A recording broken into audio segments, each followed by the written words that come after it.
Καλησπέρα αθληταράδες μου, καλησπέρα κυρίες και κύριοι. Καλησπέρα παιδιά. Στο σημερινό podcast έχουμε την τιμή να έχουμε μαζί μας τον Νίκο τον Μαρίνο. Καλησπέρα σε όλους. Ο οποίος είναι super bro, δεν είναι απλά bro, είναι super bro. Δικό σου bro. Εννοείται, έχουμε ιστορία εμείς οι δύο. Βέβαια. Οκ. Και?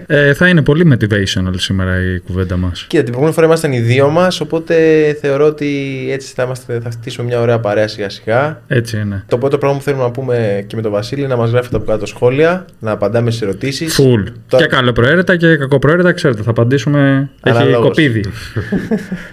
Για να μπορούμε να σας απαντάμε, γιατί πριν το podcast πάει viral, έτσι.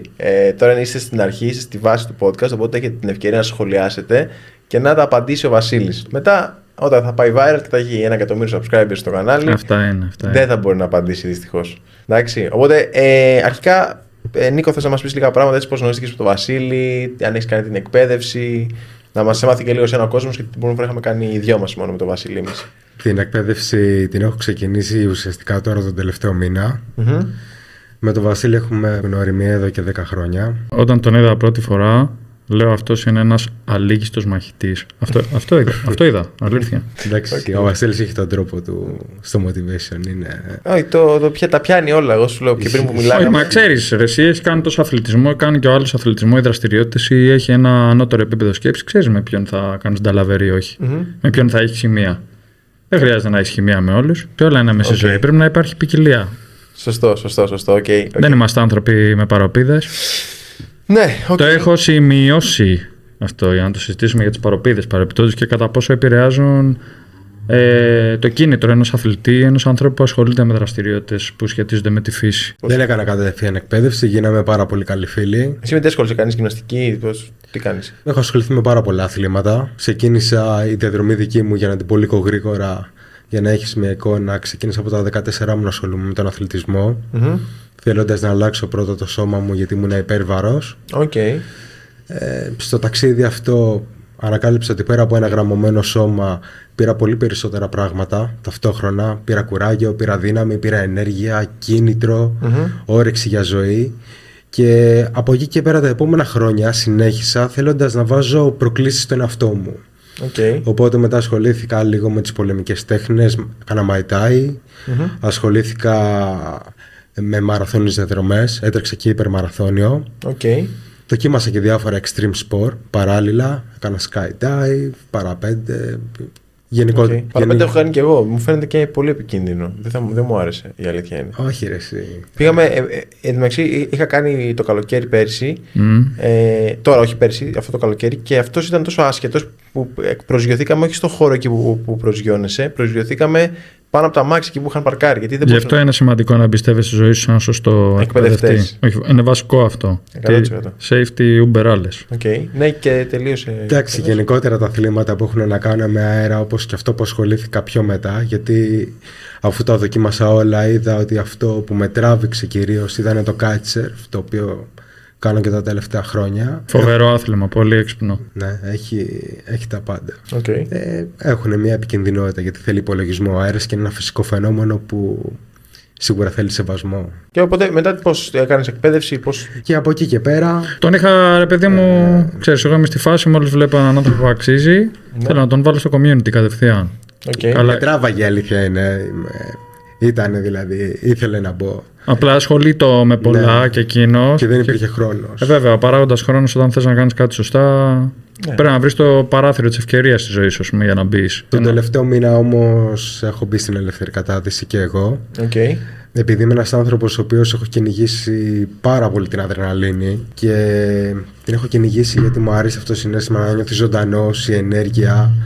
Η δύναμη που σου δίνει, αλλά ταυτόχρονα έχω εντοπίσει, γιατί το κάθε τι που έχω κάνει, το έχω κάνει για να ανακαλύψω και ένα κομμάτι του εαυτού μου, ότι και η αίσθηση που σου αφήνει μετά αυτή χαλάρωση, ότι ήταν κάτι που επιδίωκα. Εννοείς ολοκληρώνει, ας πούμε, αυτό το συναίσθημα. Ακριβώς, Βασίλη. Δηλαδή μετά από ένα session με το kite, μια δυνατή προπόνηση, αυτό που μετά θα χαλαρώσεις, θα ξεκουραστείς, θα πεις ήρθε η ώρα να χαλαρώσω, να δώσω ένα έπαθλο στον εαυτό μου, να φάω κάτι, οτιδήποτε.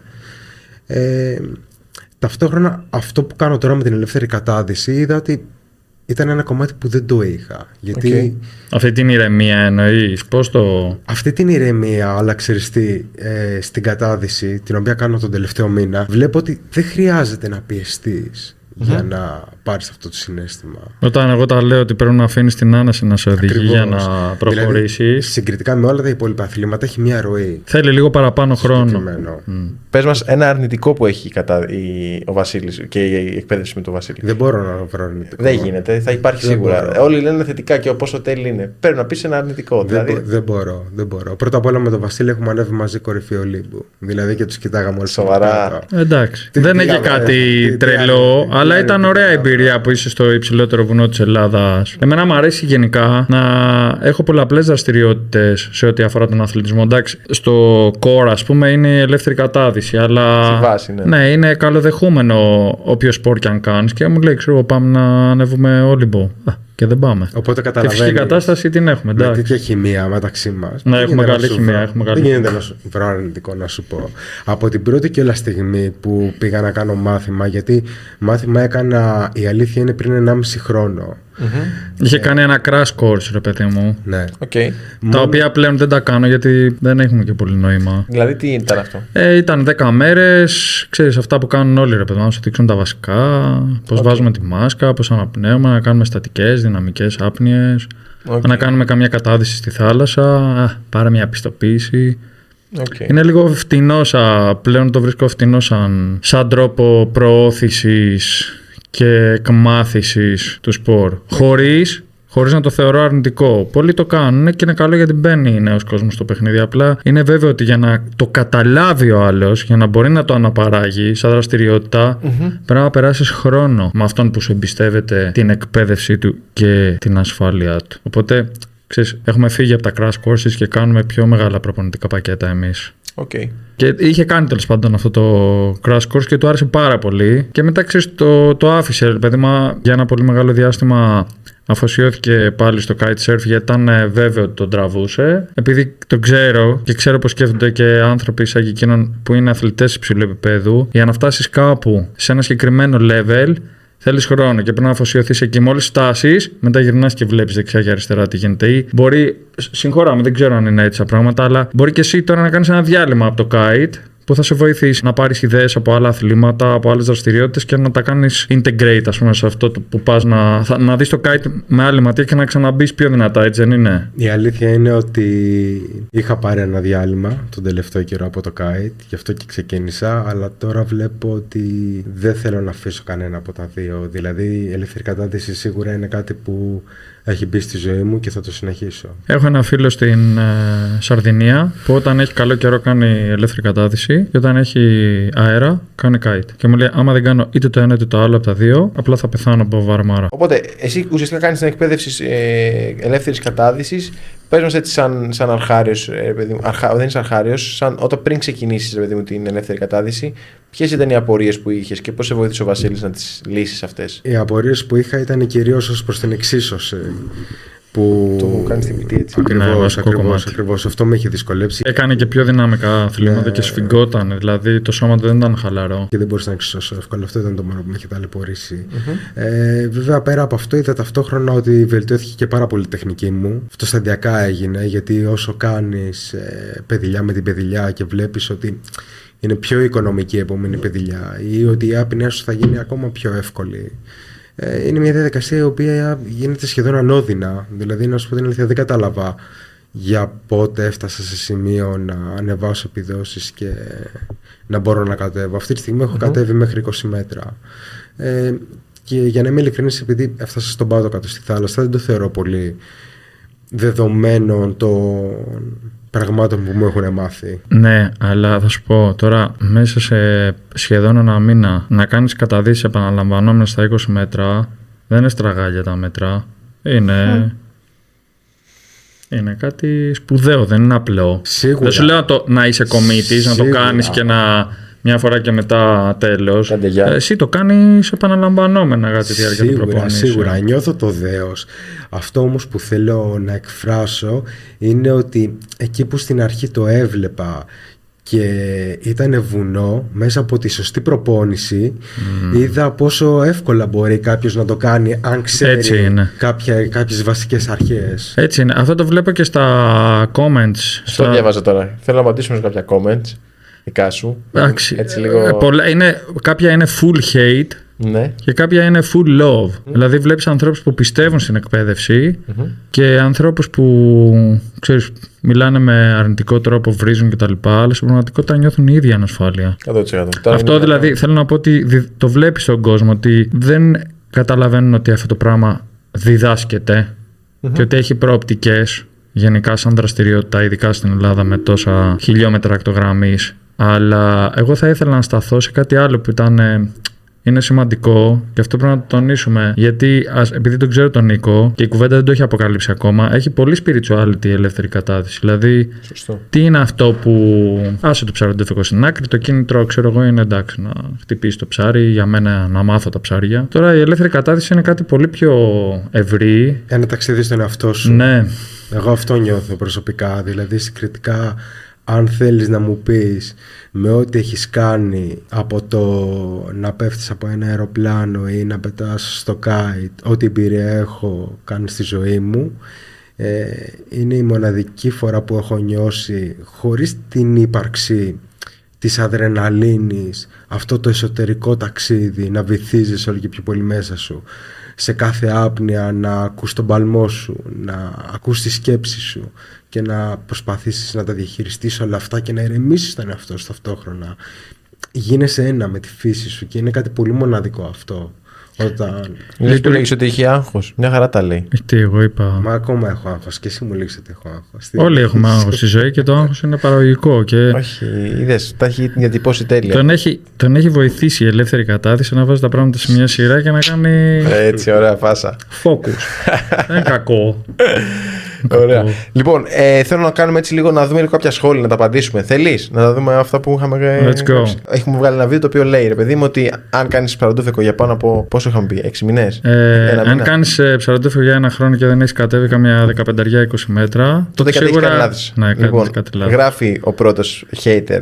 Όχι, δεν θα πω τα πολύ hate, γιατί τα πολύ hate βρίζουν. Θα πω έτσι λίγο τα πιο απαλά. Όσοι βρίζετε, παιδιά, να έρθετε να με βρείτε από κοντά και δεν είναι απειλητικό, θα σας εξηγήσω εγώ. Πρώτον, γιατί βρίζετε. Θα σας εξηγήσω τι συμβαίνει μέσα στο μυαλό σας και βρίζετε. Και θα σας λύσω όλες τις απορίες μία προς μία και πραγματικά πιστέψτε με, θα σας βοηθήσω να τα βρείτε με τον εαυτό σας και να τα βρείτε με το άθλημα. Γιατί όντως στη βάση της είναι μια σπουδαία δραστηριότητα. Είναι κρίμα να τα βάζετε με τον εαυτό σας που δεν μπορείτε να κατέβετε 15-20 μέτρα μέσα σε ένα χρόνο. Λοιπόν, κάνω ψαροντόφικο 3 χρόνια, δεν έχω κατέβει ποτέ κάτω από 6-7 μέτρα. Ιστερόφο, κάνω μόνο στις διακοπές και έχει στείλει και κάτι φωτογραφίες από κάτι ψάρια, αλλά πώς τα βλέπεις μεγάλα, τα βλέπεις εσύ? Εντάξει ρε παιδί μου, okay, δεν θα κρίνω τώρα το... Αν είναι νόμιμο το μέγεθος, οκ. Ο νόμος λέει πάνω από 45 εκατοστά, αλλά εγώ σου λέω ότι και πάλι είναι μικρά αυτά που λέει ο νόμος. Οκ. Τι έχεις να πεις για αυτόν που λέει ότι ψαρεύει 3 χρόνια και δεν έχει κατεβεί από κάτω από 6? Μας το λέει ο άνθρωπος ότι εγώ συστηματικά δεν το κάνω. Οπότε πώς μπορεί να κάνει comments και να προβεί κάποιος σε δηλώσεις όταν η φάση του είναι να του φεκάει παράνομα αλλιεύματα? Τι συμβουλές, δηλαδή τι θέλει να γράψει αυτό το comment ένας τέτοιος άνθρωπος, ας πούμε? Και καλά σου λέει ότι κάνω τόσα χρόνια, αλλά δεν έχω κατέβει κάτω από τόσα μέτρα, ας πούμε. Δεν χρειάζεται. Αφού το κάνεις όχι συστηματικά και όχι σωστά, άρα ουσιαστικά δεν ξέρεις τι κάνεις, άρα μάλλον κινδυνεύεις και του φεκάς παράνομα αλλιεύματα. Άλλος γράφει σε ένα άλλο βίντεο. Βασίλη, καλησπέρα. Η δουλειά του καθενός είναι υποκειμενική και μπορεί όντως να. Αυτό είχαμε στο βίντεο που λες για το call ότι είναι ακριβό και σου λέει αυτός. Και εσύ του λες, ξέρω εγώ, ρε παιδί μου, τι βίντεο είναι αυτό? Είναι ένα live με ένα τηλεφώνημα με έναν πελάτη που του λέει ότι είναι ακριβή υπηρεσία και μπλα. Μπείτε να το δείτε στα social του Βασίλη. Free Dive Greece. Βασίλη, καλησπέρα. Τιμή αξία έχει, τιμή δεν έχει αυτό το πράγμα που κάνουμε. Πιστεύω ότι όντως είναι λειτουργήμα, αλλά. Τέλος πάντων, δυστυχώς δεν μπορώ να το χρεώσω παραπάνω. Δεν μπορώ να σας πάρω παραπάνω, παιδιά, συγγνώμη. Είσαστε φίλοι. Δεν μπορώ. Βασίλη, καλησπέρα. Η δουλειά του καθενός είναι υποκειμενική και μπορεί όντως να υπάρχουν δάσκαλοι, αξιόλογοι που να σε μαθαίνουν πραγματικά για την ασφάλειά σου και του ζευγαριού σου. Το να σε επιλέξει κάποιος δεν παίζει ρόλο μόνο η ποιότητα των υπηρεσιών σου σήμερα, αλλά και το marketing που ομολογώ ότι είσαι πολύ δυνατό σε αυτό. Keep walking. Ωραίο σχόλιο ήταν, εντάξει. Okay. Ναι. Σου λέει η δουλειά του καθενός είναι υποκειμενική. Εντάξει, αφού πειράζει να κάνω και καλή δουλειά για να την επικοινωνώ. Δηλαδή. Και καλά σου λέει, γιατί ρε φίλε μας λες ότι αυτοί που παίρνουν λιγότερα. Γιατί δεν ασχολούνται όσο εμείς. Εμείς είμαστε μια ομάδα τώρα 15 άτομα από πίσω και είμαστε όλη την ημέρα ασχολούμαστε όχι με το τι κάνουμε εμείς στην ελεύθερη κατάδοση και το ψαροντούφικο, αλλά το τι κάνετε εσείς. Άμα δεν έχετε τη στοιχειώδη λογική να καταλαβαίνετε ότι μέσα σε άλλο τι κάνεις με έναν εκπαιδευτή σε 2 και 3 μέρες και άλλο τι κάνεις σε 2 και 3 μήνες. Και δεν ξέρουν, μια απλή μαθηματική πράξη που μαθαίνουμε στο δημοτικό που λέγεται διαίρεση, να διαιρέσουν δηλαδή αυτά που παίρνουν με το ποσό που δίνουν, για να κατανοήσουν ότι είμαστε και φτηνοί δηλαδή. Λοιπόν, άλλος, τρελό υφάκι φίλε, χωρίς λόγο. Όχι, χωρίς λόγο, εντάξει. 22 χρόνια ασχολούμαστε με αυτό το πράγμα. Και δεν είναι υφάκι.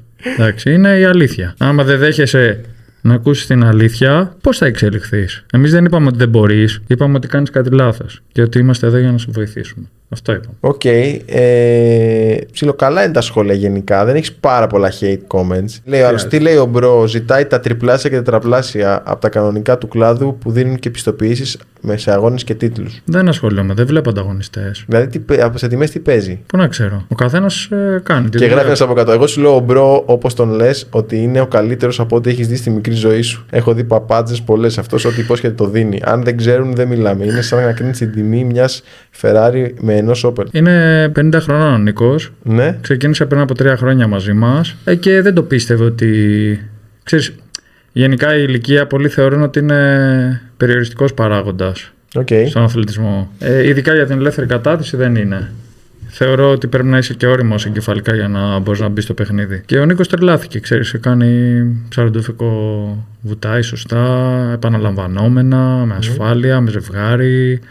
Έχει αποκτήσει μια συγκεκριμένη νοοτροπία πάνω στα πράγματα και αυτός δεν το πίστευε. Όταν ήρθε την πρώτη μέρα, νόμιζε ότι λέμε παπάντζες. Η δουλειά μιλάει από μόνη της, ξέρω εγώ. Και τώρα σε βοηθάει κιόλας, σε σχολιάζει. Πραγματικά δεν γνώριζα για αυτό το σχολείο.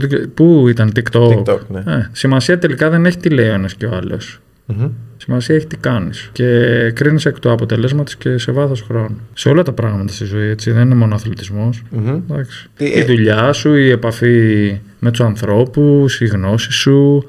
Όλα αυτά κρίνονται σε βάθος χρόνου. Τι έχεις να πεις σε αυτούς που γράφουν, ρε παιδί μου, που αρνητικά? Γιατί τώρα είπαμε μερικά. Να έρθουν να δοκιμάσουν. Είπαμε τα πιο light. Τώρα υπάρχουν και πουστικιά σοβαρά. Ο καθένας σχολιάζει με βάση το επίπεδό του. Σωστό. Και εσύ απαντάς όμως. Απαντάς για να ξέρει ο κόσμος ότι είσαι εδώ για να τον βοηθήσεις. Ναι. Εγώ είμαι εδώ για να βοηθήσω τους ανθρώπους να βρουν τον χαμένο εαυτό τους. Καλά, δεν είμαι και κανένας ιερέας να δώσω άφεση αμαρτιών αλλά θεωρώ πραγματικά τη δουλειά μου λειτουργήμα, γιατί αυτό που λέγαμε και με τον Νίκο πριν είναι ότι όλο αυτό δεν το κάνεις. Τον αθλητισμό δεν τον κάνουν, ας πούμε, τα carbon πέδιλα, οι καλογιαλισμένες στολές, ο εξοπλισμός, τα σκάφη, τα ακριβά σκάφη, το lifestyle, το τι θα δείξεις στα social ή στους φίλους σου. Είναι τρόπος ζωής, δεν είναι. Είναι τρόπος ζωής. Δεν τον κάνουν οι πισίνες, οι θάλασσες, τον κάνουν οι άνθρωποι που έρχονται κοντά. Όταν έχεις φτιάξει ένα δυνατό community, αυτό το community κάνει growth από μόνο του. Και εσύ μέσα σε αυτό δεν είσαι κάτι, είσαι ένα απλό μέλος και βλέπεις τους διπλανούς σου να εξελίσσονται. Και αυτό είναι το σπουδαίο. Αυτό το πράγμα γεννάει αυτοπεποίθιση, θέληση για ζωή, αλλαγή στάσης ζωής. Προσέχουμε την υγεία μας περισσότερο. Είναι αυτό που λέγανε οι αρχαίοι Έλληνες, μιας και είμαστε και η Free Dive Greece. Zin, wellness κάνεις. Θεωρώ ότι η υπηρεσία του free diving ανάγεται σε υπηρεσία wellness πλέον. Και είναι μια και απλή δραστηριότητα και ταυτόχρονα συνθετή, γιατί είναι η φυσιολογία που είναι ένας πολύ βασικός παράγοντας, αλλά έχει και ψυχοπνευματικά χαρακτηριστικά που χρειάζονται για να είσαι δυνατός αυτό. Δηλαδή, ακονίζεις το μυαλό σου, κοιτάζεις βαθύτερα μες στην ψυχή σου. Σε άλλα αθλήματα είναι. Γυμνάζεις το μη, ας πούμε, όταν πηγαίνεις στο γυμναστήριο, αλλά με την ψυχή τι γίνεται? Ή με το νευρικό σύστημα τι γίνεται? Βέβαια. Γιατί πόσα αθλήματα σου ηρεμούν το νευρικό σύστημα αντί να στο κρατάνε στη τζίτα όλη την ώρα. Και το ανάποδο. Δηλαδή, Εδώ έχεις το κεντρικό νευρικό σύστημα, έχεις εκδήλωση του συμπαθητικού και του παρασυμπαθητικού συστήματος. Εξήγησε το μου λίγο αυτό, τι σημαίνει αυτό δηλαδή. Έχεις από τη μία το fight or flight response, όπου το heart rate είναι αυξημένο, είσαι σε ένταση, έχεις έντονη εφίδρωση. Και από την άλλη έχεις τη χαλάρωση. Rest and digest, το παρασυμπαθητικό σύστημα, αυτό που λέμε βαγοτονία, ας πούμε, στη φυσιολογία. Πέφτουν οι καρδιακοί παλμοί, είσαι σε κατάσταση ηρεμίας. Κακό είναι αυτό νομίζω. Όχι, δεν είναι κακό. Εκεί κάνει ανάρρωση ο οργανισμός. Συγκεντρώνεσαι, είσαι πιο καταλυτικός. Τώρα, άμα θες να κάνεις free dive, και είσαι χαλαρός και πεταχθεί κανένας ροφός μπροστά σου, τι πρέπει να σε. Free diving θα κάνεις, δεν θα κάνεις ψαροντοφεκό. Ναι, σωστά. Εκεί είναι η μαγιά. Ότι πρέπει να είσαι χαλαρός. Τον θαυμάσεις, ναι. Μα για να σε υποδεχτεί η υποθαλάσσια ζωή, πρέπει να γίνεις ένα έτσι με και αυτή. εδώ ροφό μπροστά μου. Δηλαδή τι θα σου κάνει, μωρό κακομοίρης. Όχι. Εγώ θα του κάνω, όχι αυτός θα μου κάνει. Καταλαβαίνεις. Δεν υπάρχει περίπτωση να ζήσει δηλαδή, για πάνω. Πρέπει να το δουλέψεις αυτό. Δηλαδή υπάρχουν οι φάσεις που όντως κυνηγάς το ψάρι και οι φάσεις που μαθαίνεις το ψάρι. Θα πεις μια ψαρούκλα και θα πεις θα το μάθω το ψάρι. Φέρ το ψαροντούφεκο που είναι να του ρίξω μία εκεί πέρα. Δεν είναι έτσι. Δεν είναι έτσι, όχι. Εντάξει, στην αρχή, όταν ήμουν, ξέρω εγώ και εγώ στα πρώτα μου βήματα, όντως ήταν ο ροφός της Μεσογείου, είναι το θύραμα που ξέρεις, είναι must, ας πούμε, στο μυαλό σου. Πρέπει να χτυπήσει ένα μεγάλο ροφό για να. Είναι checkpoint. Ναι, να πεις στο Πάνθεον, ας πούμε, ξέρεις, όχι. Αλλά. Να πας στη Βαλχάλα. Μετά αντιλαμβάνεις ότι δεν είναι κυνηγάς το ψάρι. Κυνηγάς το να καταλάβεις πώς εσύ θα μπορούσες να προσαρμοστείς για να έρθεις πιο κοντά του και να γίνεις σαν κι αυτό. Πολύ βαθύ. Είναι η αλήθεια όμως. Αυτή είναι η εξέλιξη, το να μπορείς να έχεις κάποιον άλλο ρόλο σε αυτό το οικοσύστημα. Δεν μπορείς να, σαν Homo sapiens, πρέπει να κονίσεις το μυαλό σου και να βρεις τρόπους, τεχνικές, να εκμεταλλευτείς το ανεξερεύνητο δυναμικό που υπάρχει μέσα σου, που θα σε βοηθήσει να εξελιχθείς και να μπεις μέσα στο υγρό στοιχείο για να μπορέσεις να μοιάσεις με ψάρι, για να έρθεις κοντά. Τώρα, αν θα το κυνηγήσεις το ψάρι επί ίσης όρης, όχι δυναμίτες, δίχτυα, παραγάδια, επί ίσης όρης, με μία ανάσα, νόμιμα, στα ίσια που λέμε, αυτό είναι δική σου υπόθεση. Αλλά μπορείς και να το καμαρώσεις, να το θαυμάσεις. Υπάρχουν εκδρομές που τα καμαρώνεις δηλαδή. Βέβαια. Κάτι χεντίδια είχαμε δείξει στο προηγούμενο podcast πάντως. Άλλος ο ρόλος του ψαροτούφεκου και άλλος ο ρόλος της ελεύθερης κατάδυσης για ένα ψυχή. Δεν είναι. Οι ρόλοι εναλλάσσονται. Δεν είναι ότι είσαι μόνο το ένα ή μόνο το άλλο. Μπορεί να είσαι. Νομίζω έχει βγει στην πιάτσα στους ροφούς ότι όπου ακούτε Βασίλη, παιδιά, αλλάξτε. Με τις σφυρίδες συμβαίνει αυτό περισσότερο. Ναι, έχει βγει βρώμα να ξέρεις. Βρώμα. Ναι. The σφυρίδας killer. Προβλέψεις τις κινήσεις του. Πρέπει να προσέξεις, πρέπει να τα θαυμάσεις πιο πολύ. Γιατί δεν θα έχουμε σφυρίδες στο τέλος στο Αιγαίο. Θα είμαι ο πρώτος. Ναι. Που θα σταματήσει το ψαροντούφεκο αν πιστέψω ειλικρινά ότι σαν ελεύθερος δίτης ή σαν ψαροντουφεκάς συμβάλλω πάνω από ένα πάρα πολύ μικρό ποσοστό σε σχέση με άλλες μεθόδους αλίας στο να πιέζω προς εξαφάνιση τα είδη. Θα είμαι ο πρώτος που θα σταματήσει. Αλλά τα νούμερα και επίσημες μελέτες από επιστήμονες, ηχθειολόγους και περιβαλλοντολόγους άλλα λένε. Δεν ευθύνεται ο ψαροντουφεκάς και η ερασιτεχνική αλία, ας πούμε, για την καταστροφή του οικοσυστήματος στο Αιγαίο, γενικότερα στον ελλαδικό χώρο και στη Μεσόγειο. Έχεις τη μαζική αλία, ας πούμε, η οποία προκαλεί, αν ο ψαροντουφεκάς θεωρείται απειλητικός για το οικοσύστημα, φαντάσου ότι είναι ένας ψήλος μέσα στα άχυρα της επαγγελματικής αλίας. Έτσι δες το. Δεν υπάρχει καμία σύγκριση δηλαδή. Δεν υπάρχει. Δεν μπορείς. Πρώτο ποσοστό. Σχεδόν μηδαμινό. Ωραία. Έχετε πάει ποτέ μαζί για κατάδυση? Όχι ακόμα. Γιατί? Καλά, τόσα χρόνια φίλοι και δεν έχετε πάει για κατάδυση. Άκου, θα σου πω γιατί. Γιατί πολύ απλά του Βασίλη, αυτό είναι το άθλημά του. Εγώ τώρα πήγα. Το γεγονός ότι είμαστε φίλοι δεν σημαίνει ότι μπορώ να τον καταλάβω, γιατί όταν κάνεις κάτι και το κάνεις σε υψηλό βαθμό και τα δίνεις όλα, εκείνη την ώρα θέλεις να αφοσιώνεσαι. Θα έρθει η στιγμή όμως που θα πάμε και μαζί. Είχαμε πει, ρε παιδί μου, είχαμε συμφωνήσει. Είχα και εγώ αυτό το πρόβλημα. Το πήγαινα με τον Βασίλη. Sorry που σε διακόπτω. Ήταν πολύ κάτω από μένα και δεν μπορούσα να αφοσιωθώ. Καταλαβαίνεις. Όχι, απλά έχουμε πει ότι θα τελειώσει πρώτα την εκπαίδευση για να είναι ολοκληρωμένη, να έχει μάθει αυτά που πρέπει να μάθει. Δεν είναι και ασφαλές. Βέβαια, να έχει μάθει τους κανόνες ασφαλείας, να έχει αποκτήσει, ξέρεις, να έχει πάρει τα νοητικά εφόδια, την νοοτροπία βασικά, το πώς αντιμετωπίζει τις βουτιές των άλλων σε σχέση με τις δικές σου τις βουτιές. Να έχει αποκτήσει ένα κριτήριο, να πάρει και την πιστοποίηση πιστοποίησή του και μετά όλος ο δρόμος είναι ανοιχτός. Α, σοβαρά. Εγώ νόμιζα ότι πας και έτσι, ρε παιδί μου, έτσι χαλαρά. Πάμε, ξέρω μια μέρα. Εντάξει, άλλο τι γίνεται στην πράξη και άλλο τι θα έπρεπε να γίνεται, ας πούμε, καταλαβαίνεις. Οκ. Οπότε σε πόσο τελειώνεις? Σε πόσο τελειώνω? Δεν είναι ακόμα πλήρως έτοιμος. Δηλαδή, δώσε ένα estimated, μια εκτίμηση. Καταρχάς τον βλέπεις τον Νικό. Καλά, είναι τελειομανής. Γυμναστηριακός, έχει τέτοιες. Όχι, το έχει σπουδάσει το αντικείμενο της γυμναστικής. Είναι Okay. με σφραγίδα πιστοποιημένος strength conditioner. Είναι η δουλειά, δηλαδή, πώς να σου το πω, θα μπορούσε να είναι η δουλειά του αυτό το πράγμα. Okay. Βλέπεις ότι ο Νίκος δεν είναι ακόμα ευχαριστημένος με τον εαυτό του. Γιατί είναι τελειομανής, φιλόδοξος, είναι λεπτολόγος και σημαίνει ότι όταν ένας άνθρωπος είναι σε αυτή τη φάση και προπονείται με σθένος και δεν είναι για να ζητά ακόμα πράγματα μέσα από την προπόνηση, πες μου αν δεν είναι έτσι. Εγώ πώς βλέπω μες στο νερό τώρα που κάνουμε εκπαίδευση, ας πούμε. Θα σου πω, η αλήθεια είναι ότι η κατάδυση. Δεν έχει φτάσει εσύ ακόμα στο επίπεδο. Δεν θα σου πω εγώ πότε θα φτάσεις μόνο. Συμφωνώ σε αυτό απόλυτα, Βασίλη. Έτσι κι αλλιώς ο καιρός που κάνω είναι λίγος. Αλλά... Πόσο καιρό κάνεις? Ένα μήνα περίπου. Ένα μήνα. Καλά, το είπαμε πριν. Ένα μήνα. Είχα ένα τραυματισμό στο ισχυακό νεύρο, έτσι ξεκίνησε. Πήρα τον Βασίλη ένα τηλέφωνο, του λέω: ο γιατρός μου τα έχει κόψει όλα. Μου είπε μόνο κολύμπι. Πότε ξεκινάω? Μου λέει Δευτέρα μπαίνει στη μάχη. Έτσι δεν έγινε, Βασίλη? Έτσι ακριβώς, ναι. Έτσι ακριβώς έγινε. Και τον τελευταίο μήνα, επειδή είχα αυτόν τον τραυματισμό, ξεκίνησα και μπήκα. Οπότε καταλαβαίνεις ότι δεν βιάζομαι, γιατί αυτή τη στιγμή έγινε τυχαία, αλλά επειδή δόθηκα σε αυτό το τελευταίο καιρό, όντως μου έχει τραβήξει πάρα πολύ την προσοχή και είναι κάτι που θα το βάλω στη ζωή μου. Τι θα συμβούλευες κάποιον που, εντάξει, εσύ γνωρίζεις πάρα πολύ κόσμο, ρε παιδί μου, πολλά αθλήματα. Γιατί, ας πούμε, κάποιος από κάποια μαχητικά αθλήματα, Muay Thai, ξέρω εγώ, να κάνει ελεύθερη κατάδυση? Τι θα του δώσει στο άθλημά του?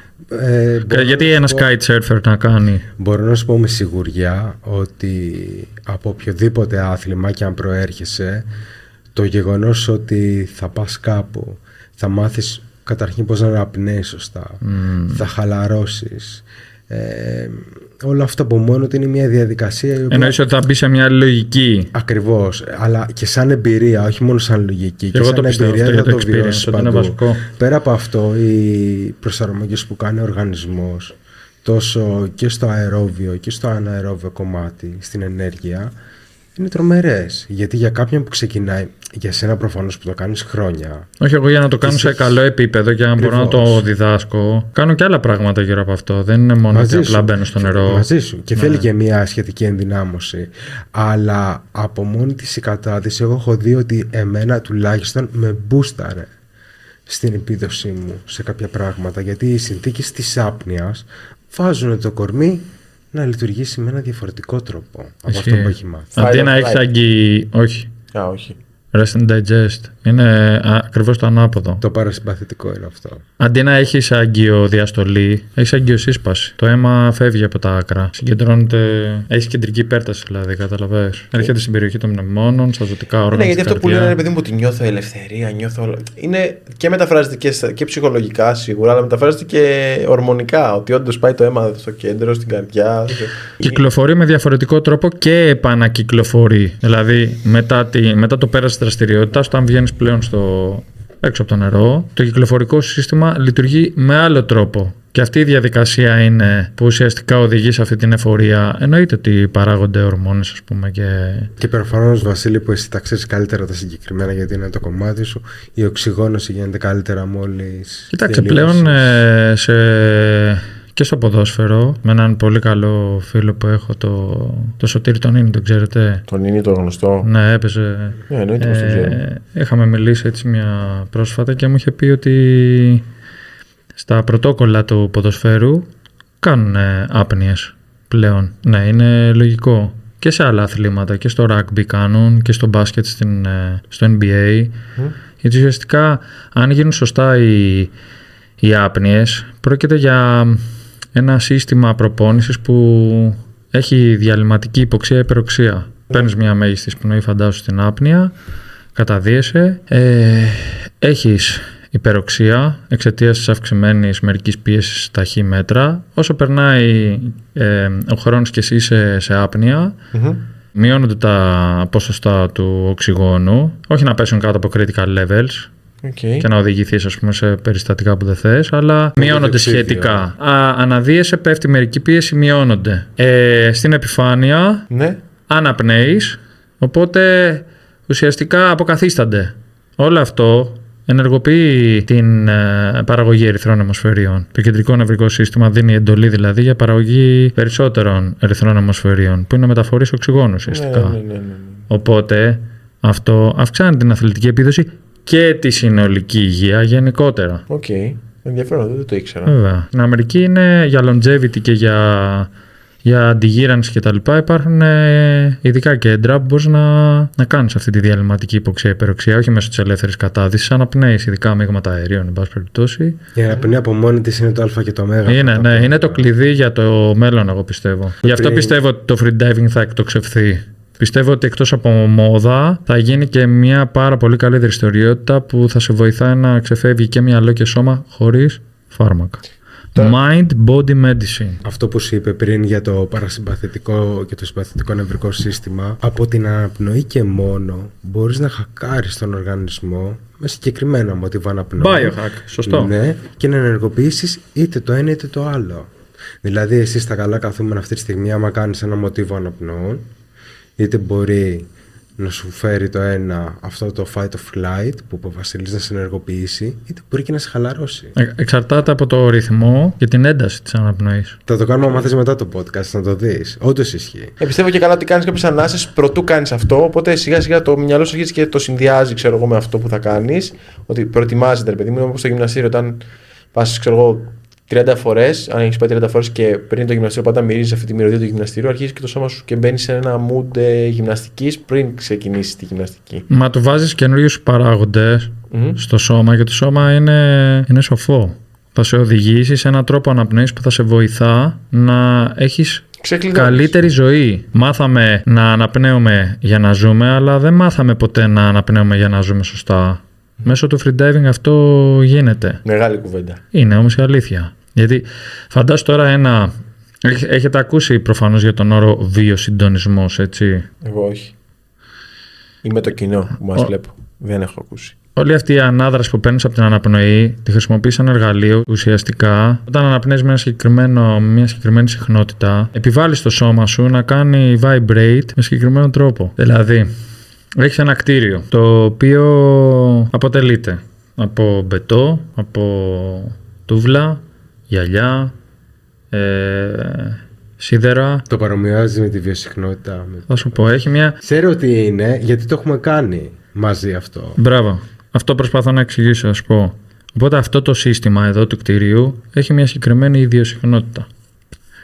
Όταν οι τεκτονικές πλάκες πάλονται με συγκεκριμένη συχνότητα, αν η συχνότητα του ταλαντωτή συμπέσει με την ιδιοσυχνότητα του κτηρίου, θα επέλθει συντονισμός. Το κτίριο θα πέσει.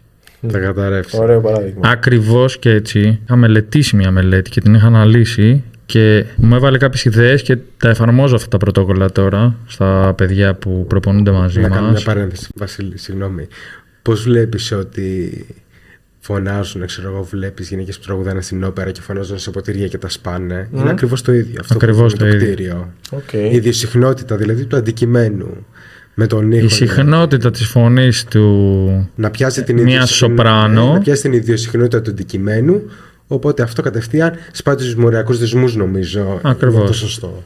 Σπάει το ποτήρι. Κάτι αντίστοιχο συμβαίνει. Συντονίζεσαι μέσω της αναπνοής, συντονίζεις μυαλό και σώμα. Πώς? Διάβαζα μια μελέτη που έλεγε ότι έχει αποδειχθεί ότι, εντάξει, όπως ακριβώς ένα κτίριο, έτσι και το ανθρώπινο σώμα έχει κόκαλα, μυϊκό ιστό, λιπόδι ιστό κτλ. Εντάξει. Όλα αυτά συνθέτουν μια ιδιοσυχνότητα γύρω στο 0,1 Hz. Άμα σκεφτείς αυτές τις βασικές γνώσεις που είχαμε μάθει στο γυμνάσιο και στο λύκειο περί συχνότητας και περίοδου, 0,1 Hz σημαίνει ότι υπάρχει ένα περιοδικό φαινόμενο 10 περίπου δευτερολέπτων. Αν εσύ λοιπόν κάνεις μέσα στο λεπτό που έχει 60 δευτερόλεπτα 6 αναπνοές των 10 σεκόντ, αυτομάτως είσαι κοντά σε αυτήν την ιδιοσυχνότητα του ταλαντευόμενου συστήματος που είναι το ίδιο στο σώμα. Όταν λοιπόν αναπνεύσεις με συγκεκριμένο τρόπο μέσα σε αυτά τα 10 δευτερόλεπτα, συντονίζεσαι. Πώς, με τι συγκεκριμένο τρόπο? 10 δευτερόλεπτα.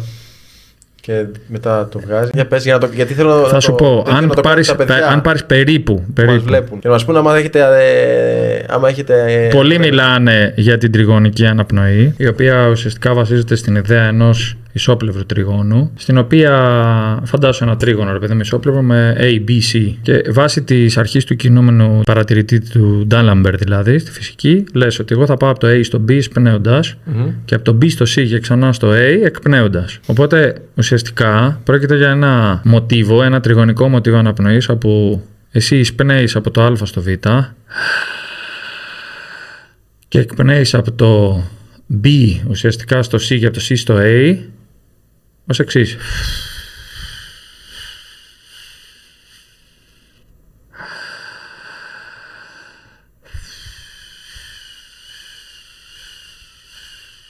Οπότε η αναλογία της εκπνοής ως προς την εισπνοή είναι περίπου 1/2. Περίπου 1/2 και όλο αυτό περίπου είναι γύρω στα 10 δευτερόλεπτα. Αν πεις ότι η μία πλευρά, ας πούμε, θα κινηθώ από το A στο B εισπνέοντας για 3 seconds και από το B στο C και από το C στο A για 6 seconds και κάνω και μία παύση ανάμεσα. Οπότε είσαι πάρα πολύ κοντά στην ιδιοσυχνότητα του σώματος. Για 1 λεπτό. Βέβαια, είμαστε διαφορετικοί άνθρωποι.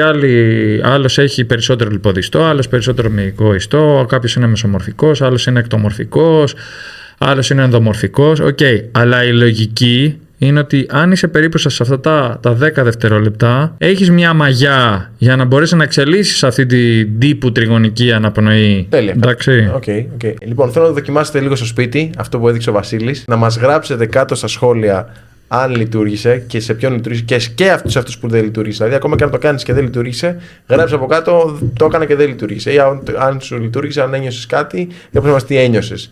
Και στο επόμενο podcast έτσι θα το σχολιάσουμε, θα απαντήσουμε και θα δούμε, θα υπάρχει update. Προσοχή όμως, να κάνουμε ένα disclaimer εδώ. Ναι. Προσοχή στον όγκο της αναπνοής, δεν κάνουμε υπεραερισμό. Ο υπεραερισμός απαγορεύεται διαρροπάλου, είναι εξαιρετικά επικίνδυνος και εκτός των άλλων είναι και άχρηστος γιατί αυξάνει τους καρδιακούς παλμούς. Λοιπόν, πες και εσύ ένα Γιάννη Νίκο που ήρθες πρώτη φορά. Γεια παιδιά, χάρηκα. Ευχαριστώ για την Ωραία, να είστε καλά. Ήταν ωραία έτσι που σμίξαμε.